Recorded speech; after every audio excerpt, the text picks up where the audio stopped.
Hey, you! I'm your nutrition coach. My name is Jackie Poole.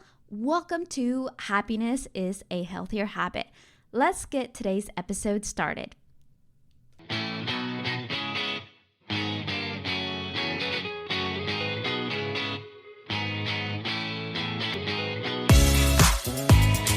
The last day of 2024. I thought this episode was going to be perfect because I see it so often. And I've signed up at the new gym here in Kyle, Crunch. There was such a demand for the gym. I think I've read there's well over 8,000 members. I mean, the gym has everything: red light therapy, massage, classes, yoga, cardio machines, personal training, like all of the things, HIIT classes. They have everything. So the episode today is how to overcome common New Year's resolutions, because we've have this gym and it's died down since its opening. It opened like the first week of December and it was crazy in there. Like the first few days when I went at times like around noon, around 2 p.m. and those are really busy. So I couldn't just imagine the afternoons after people are getting off work and heading there. Like the gym was packed. But this past 2 weeks, I think it's kind of died down. But I know that in a few short days, once the new year starts, that gym is going to be repacked again. And it is the January rush of the people that have set goals to lose weight. And by February, a lot of those people are going to be no-shows. And so today we're going to be talking about why New Year's resolutions often fail. Over 80% of New Year's resolutions are literally abandoned by February. The importance of setting realistic expectations and really focusing and learning to prepare for the challenges, for obstacles, for things that get in the way, right? So we're going to really talk about all of those things and just strategies to identify common roadblocks that can help us really overcome them, right? So let's get started. Okay. Let's talk about the common roadblocks. So, number one, we have lack of clear goals. So, again, we kind of talked about this earlier about SMART goals and how to set them up. But just saying, I want to lose weight or I want to be healthier, like that's really great that you have that thought and thinking about it, but we really want to get more specific. We want to be able to measure these goals. Like, for example, I want to lose 8 pounds in 8 weeks, and I'm going to do it by adding more protein to my breakfast and going on walk 3 times a week and strength training once, and all of like writing all of the things, right? That is way more specific than saying I want to lose weight, right? 2 is having that all or nothing mindset. So the problem with this roadblock is feeling like if you mess up, like that's the end of it. You can't hop back on the horse again. You failed. You can't do this. We have these thoughts and fears, and stories that we tell ourselves like, that's it, I can't anymore, right? And so the solution is to focus on the progress over time, tracking and embracing that flexibility, that flexible aspect of, okay, this happened, let's pivot. How can I change? How can I make things different to where they fit my lifestyle right now, because this is not working. So changing that all or nothing mindset. 3 is time management. And actually, it's funny, the last episode of the quote of the day that I listened to was literally about time management. You really got to believe that you can fit it into your lifestyle. I think I heard this quote, you can't fit exercise and eating healthy into your life. You have to fit your life into the exercising and the eating healthy, right? You have to fit your life into that and surround yourself with people that are going to help you, support you, prioritize that stuff, right? So when it comes to time management and the struggles that come along with it, sometimes life gets too busy and priorities shift. The solution would be to really schedule these habits like appointments and plan ahead and meal prep and block out time for workouts. I think I read in one book, it was by Darren Hardy from The Compound Effect. For every minute that you plan, you save 10 minutes.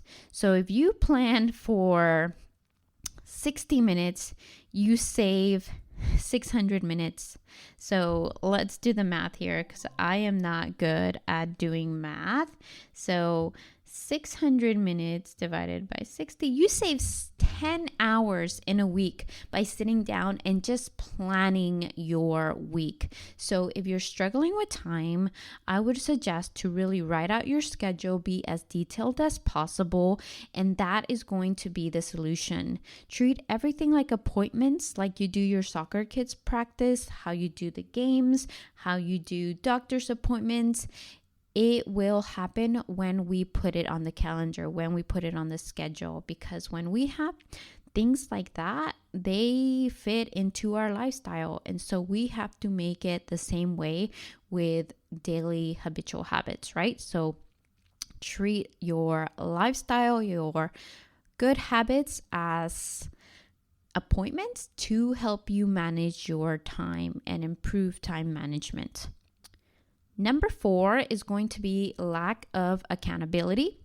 So the problem with that is no one to keep you on track.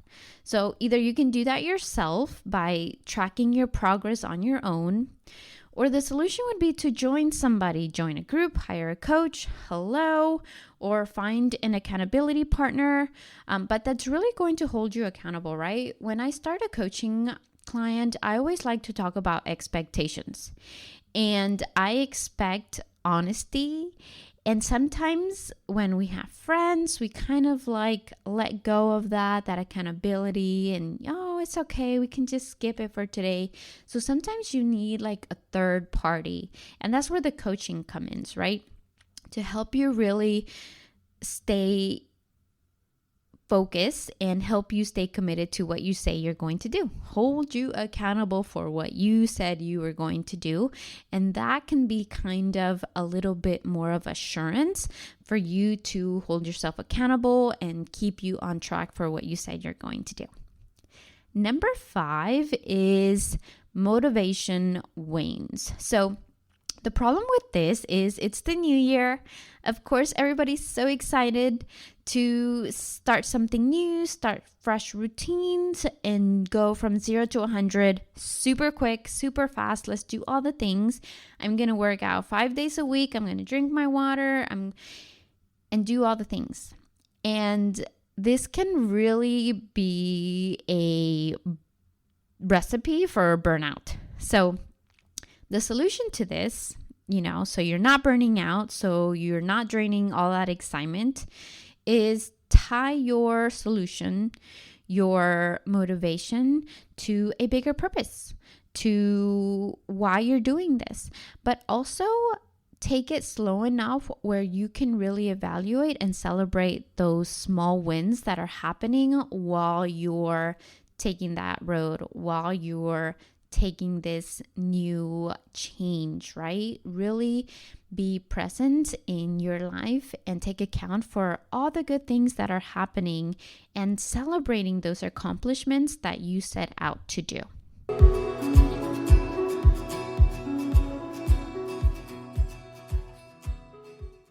Okay, so we're going to move on to how to strategize these roadblocks that may kind of over empower your motivations, right? To kind of give you, I don't want you to just stop and be like, it's not working, I'm done. We're going to talk about some strategies that we can take to really overcome these obstacles that may have stopped you in the past, that didn't help you achieve to what you wanted to do maybe this year or previous years. If it's a same resolution, like we are going to make 2025 a different year for you. So take out your pencil, take out your pen, pad, piece of paper.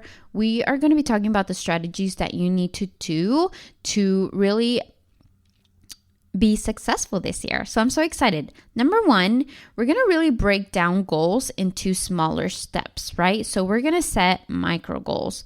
So earlier we talked about, not just saying I want to lose weight or I want to eat healthier, but what does that look like for you, right? So we really want to set micro goals to build that confidence, build momentum, really get out from the extrinsic motivation to really make it intrinsic, right? So we have to start somewhere.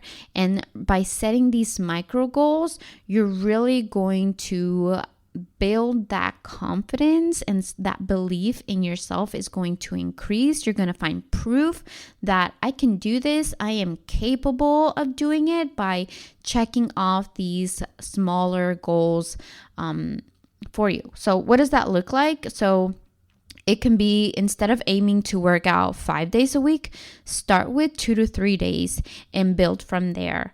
And if you're somebody like, whoa, 3 days is a lot, start with one. Like, I can do one. Anybody can do one. You can carve out 1 day a week to really focus on that.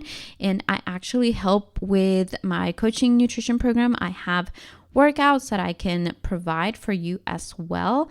If you're like, what do I do in a day? Like, what does that look like? Like, that can be doable, and we can work from ourselves up from there. So that is number one, right? That's just an example. Or I need to eat more vegetables. Pick a meal that you're going to add them. Or I need to be better about eating more whole foods. I'm going to make sure that my breakfast is made at home, or my lunch is made from home, or I'm going to make sure I get, 8,000 steps every day by walking after every meal. So whatever that looks like for you, start in a realistic place. Don't try to overachieve. Start where it's doable for you and build from there. You can never be wrong by starting small and you're like, oh, I can do more. But when you do too much, that can definitely turn into overwhelm. So we don't want that. The following step to that is, again, breaking goals into smaller steps. You also want to track down your process. So I mentioned this before, but in my coaching program, you get a track sheet. You get a measurement sheet. You also get a journal where you get to track your habits and measure your wins and reflect on the progress that you regularly making to not only stay the course to see where you're at, but that also keeps you motivated to continue to do what you said you're going to do, along with, of course, the accountability that you get from me. But that always helps me, and I think that's helped me so much this year and kept me motivated. So I've mentioned that I've done my InBody scan, and I did it last year, and the fact that I've lost like 7% body fat totally makes, it's unbelievable for me. Like, I did that. Like, I achieved that through learning, through doing, through committing. And I've managed to keep my weight the same from pretty much August to now. And I've never been able to stay, at this weight this long. And I think I mentioned this last year. Like, I lost the weight last year and I couldn't commit to staying with it because I was overdoing it. And honestly, these days, I'm only working out 3 days a week. I am, making sure I hit my protein goal and I'm getting my morning walks. Like, that is my thing, right? So you got to find your way to track your progress. But honestly, like, the InBody scans have been such a great, detailed format for me, as well as something that I check if I'm not sleeping well or my energy levels are low. Like, also keep an eye on those things when you are, for example, trying to lose weight or build muscle or don't feel like you have energy. Track your progress no matter what you're tracking. Make sure it's measurable, that it's something that you can, physically write down or attest to it. And it's achievable, right? So that is one way to keep you motivated. Number 3 for the strategies to overcome roadblocks would be remove temptations. That is something that I think my husband has had a hard time with me doing, because I feel like he's the opposite. He can have things around and he can say no. But at the same time, I'm not one to keep a lot of junk food, a lot of things around, because if I like something, then I probably would overindulge on it every day. Like, I'm going to be honest here. I'm, a dog sitter. They always have they always get treats for something, right? And so all last week, they had these homemade cookies, and I had one every single day, and they had fudge. Like, my weakness is chocolate. Like, that is my jam. Like, anything chocolate, I am always down to have. And so the chocolate chip cookies that they were offering, they were delicious. And I allowed myself to have one every single day. The good thing, I was taking the dog out for a walk after I had the cookie, so I didn't feel as guilty. But I enjoyed the cookie and I moved on. And it didn't affect me in any way, any shape or form, but, I indulged in it. So learning how to create a supportive environment, that's why I don't have certain things at home, because I don't like having those temptations. I know it's the holidays, I know it's that, but if I can avoid them at home, it is easier for me to, align myself and provide myself with the tools so I can achieve my goals. Because I'm home, I'm not overindulging in the things that I have at home, right? It's not like you're overindulging on a celery stick with peanut butter. After a few, you're pretty much done. And so creating that environment to where you're going to succeed and having the support of your loved one to understand that, to have a conversation. Because I actually had to have that conversation with my husband this year, because he felt some type of way and I felt some type of way. But honestly, it stems from somewhere. And so learning why you're wanting certain things can help you make better choices. And so just talk to your partner.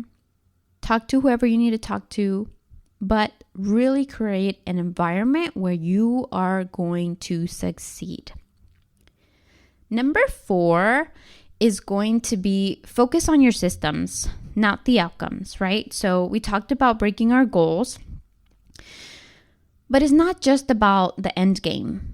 Because my goal when I have clients is to really help you not need me anymore, right? Like, I would love to keep, my clients forever and have them pay me forever. But my goal, my mission is to help you learn and be successful on your own eventually, right? So building habits that align with your goals, but also building a lifestyle that's going to be sustainable, that you're going to enjoy, that you're going to love, that you're going to identify with this new person that you are becoming. Because again, it's not just the results that we're after, it's this lifestyle that's going to keep these good habits for the long haul. So again, strategies to overcome roadblocks is break down your goals into smaller steps, track your progress, create a supportive environment, and focus on the systems, not just the outcomes.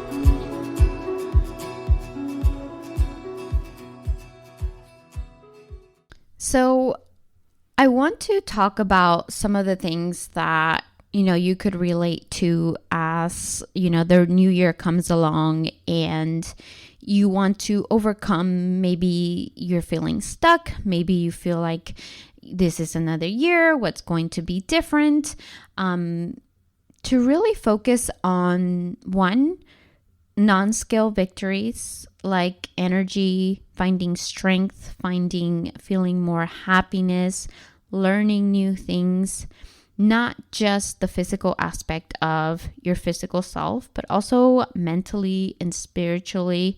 I was listening to this podcast the other day, and the episode was to beat your addiction for 2025. And my main takeaway from that episode was you need to attach yourself to something higher than you, whatever that is. It can be God, it can be the universe, it can be a higher energy, but really attach yourself to something that's greater than you. Because when you have that force of faith and belief in the power of something that's bigger than you, you can really put all of your money on that, all of your worries, all of your fears, and give it all to that entity. And that's going to help you not only manage those thoughts, those stories, those, uncomfortable feelings that you get, or that fear that you have, or that disbelief that is not capable of being done. But when you put all of that to something outside of yourself, you kind of allow yourself to grow even more, right? So you're putting that out of you and learning to input some greater things into your life, right? So that's the way I see it. You also want to not think about, I need to get rid of this, I need to subtract that. Just think about what you need to add into your life to make it better. And so I want to talk about the challenge that we are starting in just a week before the challenge starts, which I'm really excited about. There's 2 waves. The first one is going to be January 6th. The second one is going to be January 20th. There is going to be prizes. This is where you get your accountability. This is where you help yourself set yourself for goals and practical tips that you're going to be getting for the New Year's challenge, which I'm super excited about because it's a whole bunch of colleagues of mine, is personal trainers, nutritionists, practitioners that are all putting a lot of effort into this challenge, and I am so proud and blessed to be part of this group. I'm joining the challenge myself, but once you join, just to have that accountability and everything that we talked about today, right? Really reflecting on how we can make not, just another resolution, but really hone into making a better 2025. So I want to invite you to this challenge. You are going to get the support that you need to jumpstart this year and to really learn about the sustainable habits that are going to make a huge impact for change, for sustainability, for results, for your motivation, for that accountability for 2025. So I'm so excited and I'm proud to invite you. I can't wait to see you in there, and I hope you join me. The link to the challenge will be in the show notes below. But I also want to leave you with this.